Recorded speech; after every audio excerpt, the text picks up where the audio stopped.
വാർത്തകൾ വിശദമായി പ്രധാനപ്പെട്ട വാർത്തയിലേക്കാണ്. കേരള സ്റ്റോറി 2 സിനിമയുടെ നിർമ്മാതാക്കൾക്ക് തിരിച്ചടി. സിനിമയുടെ റിലീസിംഗ് ഹൈക്കോടതി 2 ആഴ്ചത്തേക്ക് തടഞ്ഞു.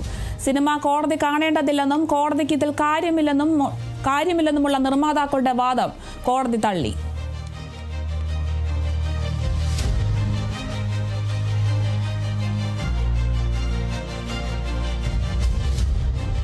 എഴുത്തുകാരനായ MN കാരശ്ശേരി ഇപ്പോൾ നമുക്കൊപ്പം ചേരുന്നുണ്ട്. ഇപ്പോൾ കേരള സ്റ്റോറി 2 സിനിമയ്ക്കാണ് നിർമ്മാതാക്കൾക്കാണ് ഇപ്പോൾ ഒരു തിരിച്ചടി ഉണ്ടായിരിക്കുന്നത്. ഈയൊരു ഹൈക്കോടതിയുടെ ഈയൊരു റിലീസിംഗ് 2 ആഴ്ചത്തേക്ക് തടഞ്ഞുകൊണ്ടുള്ള ഈയൊരു ഉത്തരവിനെ എങ്ങനെയാണ് നോക്കിക്കാണുന്നത്? കേരള സ്റ്റോറി എന്നുള്ള സിനിമ ഞാൻ കണ്ടതാണ്. അതിനെപ്പറ്റി എനിക്ക് ഒട്ടും നല്ല അഭിപ്രായമില്ല.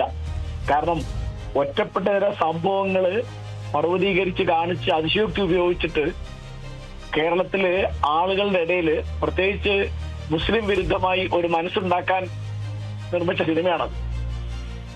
കേരള സ്റ്റോറി 2-നെ പറ്റി ഒന്നും പറയാൻ അറിയില്ല, കാരണം പടം റിലീസായിട്ടില്ലല്ലോ. അപ്പോ അതിന്റെ ട്രെയിലറിനെ പറ്റിയൊക്കെയുള്ള ചിലത് കാണുകയും കേൾക്കുകയും ചെയ്തെടുത്ത് കേരള സ്റ്റോറി 2 എന്ന് പറഞ്ഞാൽ മറ്റതിന് അതേ സ്വഭാവം ഉള്ളതായിരിക്കാം. അപ്പൊ തീർച്ചയായിട്ടും കോടതി അത്തരം ഒരു ക്രിമിനൽ കുറ്റമാണ് വെറുപ്പ് ഉൽപ്പാദിപ്പിക്കുക എന്ന് പറയുന്നത്. ഹേറ്റ് സ്പീച്ച്, വിദ്വേഷ പ്രസംഗം എന്ന് പറയുന്നത് ക്രിമിനൽ കുറ്റമാണ്. സമുദായങ്ങൾ തമ്മിലോ വ്യക്തികൾ തമ്മിലോ സമൂഹങ്ങൾ തമ്മിലോ പാർട്ടികൾ തമ്മിലോ ഒക്കെ വെറുപ്പും വിദ്വേഷം ഉണ്ടാക്കുന്ന മട്ടില് എഴുതുകയോ പ്രസംഗിക്കുകയോ പ്രവർത്തിക്കുകയോ ചെയ്യുന്നത് നമ്മുടെ നാട്ടിലെ നിയമം അനുസരിച്ച് കുറ്റമാണ്. അപ്പൊ കോടതി അത് കണ്ടതിന് ശേഷം തീരുമാനിക്കാം എന്ന് വെച്ചിട്ടുണ്ടാവുന്നതാണ് ഞാൻ മനസ്സിലാക്കുന്നത്. അത് വളരെ ഉചിതമായൊരു നടപടിയാണ് എന്നാണ് എനിക്ക് തോന്നുന്നത്. ഈ നിർമ്മാതാക്കൾ ഒരു വാദം പറയുന്നത് സിനിമ കോടതി കാണേണ്ടതില്ല എന്നാണ്.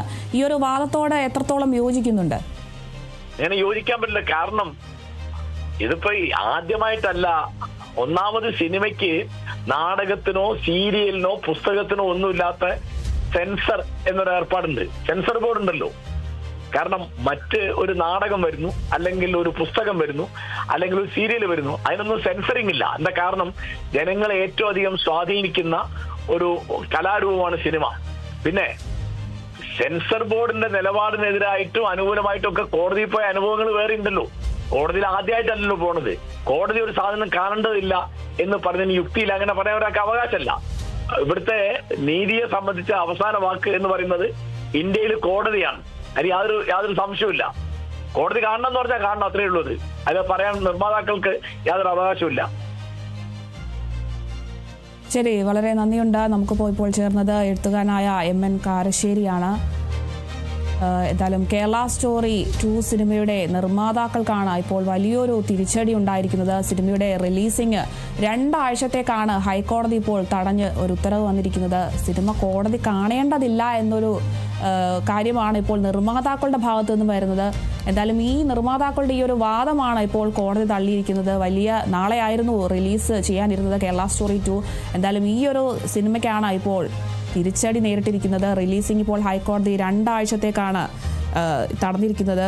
ഒരു പ്രദേശത്തെ ജനതയൊക്കെ തെറ്റായ രീതിയിൽ ചിത്രീകരിക്കുകയാണ് ദ കേരള സ്റ്റോറി 2 എന്നും കേരളം വർഗീയതയുടെയും മതപരിവർത്തനത്തിൻ്റെയും ഒക്കെ നാടാണെന്ന് ഉള്ളൊരു പ്രചാരണം നടത്താനാണ് സിനിമയിലൂടെ ശ്രമിക്കുന്നതെന്നൊക്കെയാണ് പ്രധാനമായും ഈ ഒരു ഹർജിയിൽ പറഞ്ഞിരിക്കുന്നത്. എന്തായാലും കണ്ണൂർ സ്വദേശിയായ ചിറ്റാരപ്പറമ്പ് സ്വദേശി ശ്രീദേവ് നമ്പൂതിരി നൽകിയ ഹർജിയിലാണ് ഇപ്പോൾ ഒരു നടപടി ഉണ്ടായിരിക്കുന്നത്. എന്തായാലും സിനിമ കേരളത്തെ കളങ്കപ്പെടുത്താനുള്ളതാണെന്നും ക്രമസമാധാന പ്രശ്നത്തിനൊക്കെ കാരണമാണെന്നൊക്കെ ആയിരുന്നു ഈ ഒരു ഹർജിക്കാരൻ്റെ വാദം. എന്തായാലും നിർമ്മാതാക്കൾക്കൊരു വലിയ രീതിയിലുള്ള തിരിച്ചടി ഉണ്ടായിരിക്കുകയാണ്. സിനിമയുടെ റിലീസിംഗ് ആണ് ഇപ്പോൾ 2 ആഴ്ചത്തേക്ക് ഹൈക്കോടതി തടഞ്ഞിരിക്കുന്നത്. ഇപ്പോൾ ഈ ഒരു വിവാദമായിരിക്കുകയാണ് കേരള സ്റ്റോറി 2-ൻ്റെ ഈ ഒരു സിനിമ തന്നെ. എന്തായാലും റിലീസ് തടഞ്ഞിരിക്കുകയാണ് ഹൈക്കോടതി. നിർമ്മാതാക്കൾക്ക് വൻ തിരിച്ചടിയാണ് ഇപ്പോൾ ഹൈക്കോടതിയുടെ ഭാഗത്തു നിന്നും ഉണ്ടായിരിക്കുന്നത്. ചിത്രത്തിന്റെ റിലീസാണ് ഇപ്പോൾ കോടതി സ്റ്റേ ചെയ്തിരിക്കുന്നത്. വിവരങ്ങളുമായി അതുല്യ രാമചന്ദ്രൻ ചേരുന്നുണ്ട്. അതുല്യ, ഇപ്പോൾ സിനിമയുടെ റിലീസിംഗ് ആണ് ഇപ്പോൾ ഹൈക്കോടതി 2 ആഴ്ചത്തേക്ക് തടഞ്ഞിരിക്കുന്നത്. നാളെ ആയിരുന്നു സിനിമ റിലീസ് ചെയ്യാനിരുന്നത്. എന്തായാലും എന്തൊക്കെയാണ് ഇപ്പോൾ ലഭിക്കുന്ന വിവരങ്ങൾ? അരുണിമ സൂചിപ്പിച്ചതുപോലെ തന്നെ നാളെയാണ് കേരള സ്റ്റോറി 2 അഥവാ കേരള സ്റ്റോറി ഗോസ് ബിയോണ്ട് എന്ന് പറയുന്ന രണ്ടാം ഭാഗം റിലീസ് ചെയ്യാനിരുന്നത്. വലിയ രീതിയിൽ തന്നെ വിവാദ ചിത്രം എന്നതിലുപരി പ്രൊപ്പഗാൻഡ ചിത്രം എന്ന് ഉറപ്പിച്ച് തന്നെ പറയേണ്ടിയിരിക്കുന്ന ഒരു സിനിമയാണ്. പ്രത്യേകിച്ചും ഒരു കേരളീയൻ എന്നുള്ള നിലയിൽ ഇത്ര വിവാദമായിട്ടുള്ളൊരു പ്രൊപ്പഗാൻഡ ചിത്രം എന്ന് തന്നെ പറയേണ്ടുന്ന ആ സിനിമയുടെ റിലീസാണ് ഇപ്പോൾ തുടങ്ങിയിരിക്കുന്നത്.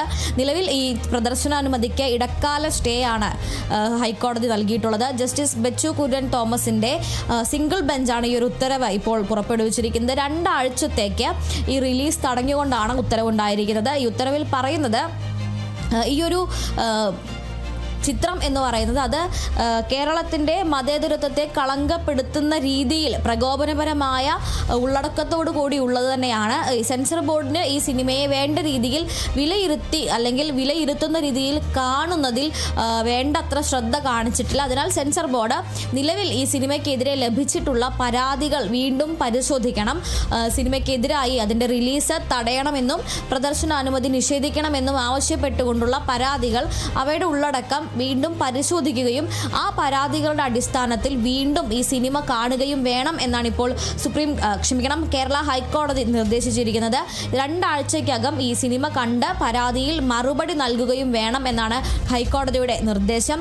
കഴിഞ്ഞ ദിവസം ഈ ഒരു ഹർജി പരിഗണിച്ചപ്പോൾ തന്നെ കോടതി ഇത്തരത്തിൽ സാധാരണയായി കല എന്ന് പറയുന്ന അല്ലെങ്കിൽ കല ആവിഷ്കാരത്തിൻ്റെ കാര്യത്തിലൊന്നും ഇത്തരത്തിലുള്ള ഇടപെടലുകൾ നടത്തേണ്ടാത്തതാണ്. അതിനായി സെൻസർ ബോർഡ് ഉണ്ട്. അതായത് ഉള്ളടക്കങ്ങൾ റെഗുലേറ്റ് ചെയ്യാൻ, നിയന്ത്രിക്കാൻ അല്ല, ഉള്ളടക്കങ്ങൾ ഏത് രീതിയിലാണ് എന്നുള്ളത് റെഗുലേറ്റ് ചെയ്യാനായി ഒരു സെൻസർ ബോർഡ് ഉള്ളതാണ്. അപ്പോൾ ഇത്തരത്തിൽ കലയിൽ അനാവശ്യമായി കൈകടത്തേണ്ട ആവശ്യമില്ല. പക്ഷേ ഈ പറയുന്ന പ്രസ്തുത ചിത്രം എന്ന് പറയുന്നത് വലിയ രീതിയിൽ നുണകളെ പൊതുങ്ങി കടത്തുന്ന രീതിയിലുള്ള ഒരു ചിത്രമാണ് എന്നാണ് കഴിഞ്ഞ ദിവസം ഈ ഹർജി പരിഗണിച്ചപ്പോൾ തന്നെ ഹൈക്കോടതി സൂചിപ്പിച്ചിട്ടുണ്ടായത്. അതായത് കേരളത്തിന്റെ തന്നെ മതേതരത്വത്തിന് കളങ്കം. ഇപ്പോൾ നമുക്കൊപ്പം രാഷ്ട്രീയ നിരീക്ഷകനായ BN ഹസ്കർ ചേരുന്നുണ്ട്. ഹസ്കർ, ഇപ്പോൾ ഈ കേരള സ്റ്റോറിയുടെ സിനിമയാണ് ഇപ്പോൾ ഹൈക്കോടതി 2 ആഴ്ചത്തേക്ക് തടഞ്ഞിരിക്കുന്നത്. ഈ ഒരു ഉത്തരവിനെ എങ്ങനെയാണ് നോക്കിക്കാണുന്നത്?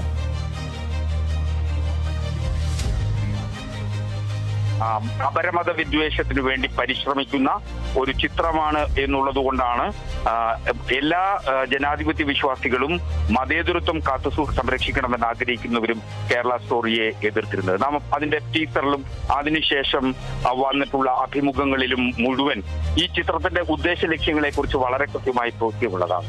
കേരളത്തിലേത് യഥാർത്ഥ വസ്തുതകൾ എന്ന് പറഞ്ഞ് ഒരു ഫിക്ഷന്റെ പോലും ആനുകൂല്യം അതിന്റെ ഒരു അവസരം പോലും നൽകാതെയാണ് യഥാർത്ഥത്തിൽ കേരള സ്റ്റോറി അവതരിപ്പിക്കപ്പെടുന്നത്. 2, അപ്പൊ സ്വാഭാവികമായും അതിനെ ചോദ്യം ചെയ്യുകയും സെൻട്രൽ ബോർഡ് ഓഫ് ഫിലിം സർട്ടിഫിക്കറ്റിനെ സംബന്ധിച്ച് തീരുമാനത്തെ ചലഞ്ച് ചെയ്തുകൊണ്ടാണ്.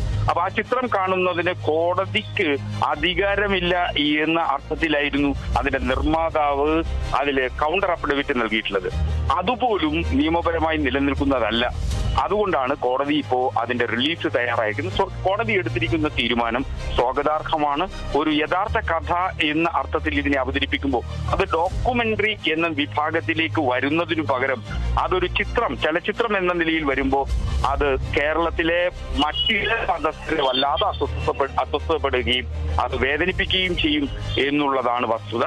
അത് ഭൂരിപക്ഷ മതത്തെ സംഘടിപ്പിക്കുന്നതിനു വേണ്ടി സംഘപരിവാർ നടത്തുന്ന വളരെ കൃത്യമായ രാഷ്ട്രീയ അജണ്ടയാണ്.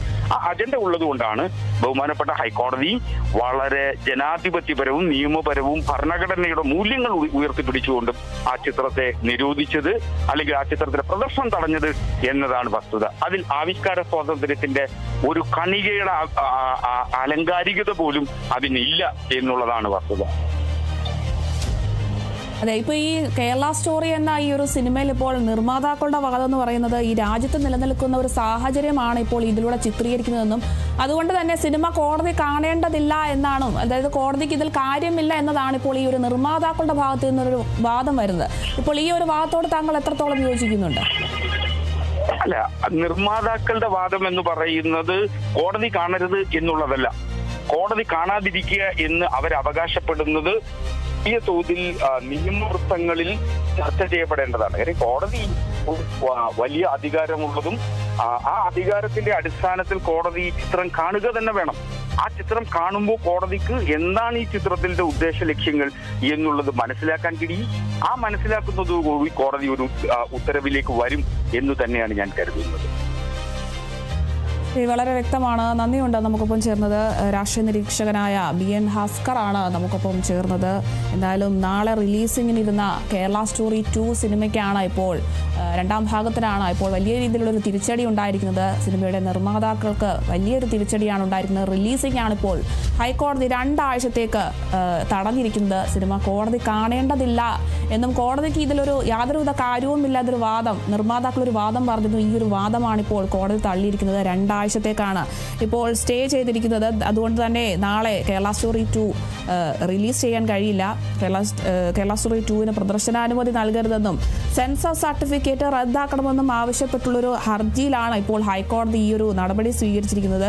2 ആഴ്ചത്തേക്കാണ് ഇപ്പോൾ സ്റ്റേ ചെയ്തിരിക്കുന്നത്. സിനിമ പ്രഥമ ദൃഷ്ടിയ മതസൗഹാർദ്ദത്തിന് ഭീഷണിയാണെന്നും ഒക്കെ കോടതി ചൂണ്ടിക്കാണിക്കുന്ന ഒരു സാഹചര്യമൊക്കെ ഉണ്ടായിരുന്നു. എന്തായാലും കണ്ണൂർ ചിറ്റാരിപ്പറമ്പ് സ്വദേശിയായ ശ്രീദേവ് നമ്പൂതിരിയാണ് ഈ ഒരു ഹർജി നൽകിയത്. സിനിമ കേരളത്തെ കളങ്കപ്പെടുത്താനുള്ളതാണെന്നും ക്രമസമാധാന പ്രശ്നത്തിന് കാരണമാകുന്നു എന്നൊക്കെ ആയിരുന്നു ഈ ഒരു ഹർജിക്കാരന്റെ പ്രധാന വാദം തന്നെ. എന്തായാലും ഒരു പ്രദേശത്തെ ജനതയൊക്കെ വലിയ തെറ്റായ രീതിയിൽ ചിത്രീകരിക്കുകയാണ് കേരള സ്റ്റോറിയുടെ 2ാം ഭാഗം.